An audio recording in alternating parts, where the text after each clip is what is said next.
केंद्रीय अर्थमंत्री निर्मला सीतारामन 1 फेब्रुवारीला अर्थसंकल्प सादर करणार आहेत। या अर्थसंकल्पातून आरोग्य क्षेत्राच्या अपेक्षा काय आहेत पाहूया।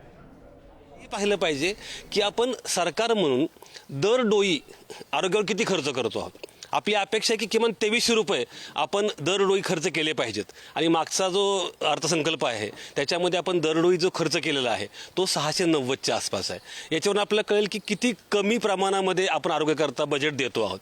त्यामुळे स्वाभाविकपणे आरोग्याकरता एक भरीव रक्कम बाजूला काढणं हे खरं म्हणजे महत्त्वाची गोष्ट आहे। दुसरा जो भाग आहे की मुळात जी आरोग्य सेवा तुम्हाला मिळणार आहे ती देणारी मंडळी म्हणजे आरोग्य क्षेत्रामध्ये काम करणारं मनुष्यबळ आपण जर बघितलं तर राज्य स्तरावर किंवा केंद्रीय स्तरावर आरोग्य खात्यामध्ये खूप मोठ्या प्रमाणावर रिक्त पदं आहेत। ही रिक्त पदं एकीकडे आपल्याला वेगानं भरणं गरजेचं आहे। वैद्यकीय शिक्षणाकरता आज परदेशी जात आहेत हे आपल्याला दिसतं आहे। आपण तेवढ्यापुरता त्याचा विचार करतो, पण मुळामध्ये या विद्यार्थ्यांना आपल्याच देशामध्ये परवडेबल असं शिक्षण आपण देणार आहोत का? तर आपण बघतो आहोत की वैद्यकीय शिक्षणामध्ये खूप मोठ्या प्रमाणावर खाजगीकरण होतं आहे।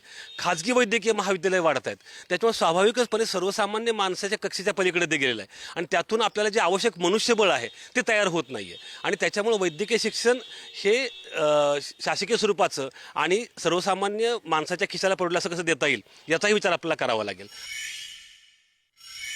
महत्त्वाची गोष्ट म्हणजे काही औषधं जी जीवनावश्यक आहेत ते आपल्याला परदेशातून आयात करावं लागतं। त्याच्यावरचं जे इम्पोर्ट ड्युटी आहे, आयात शुल्क आहे, ते आपल्याला अर्थसंकल्पामध्ये कमी केलं पाहिजे की जेणेकरून ही औषधं खूप सहजतेनं आपल्याकडं मिळतील, स्वस्तामध्ये मिळतील।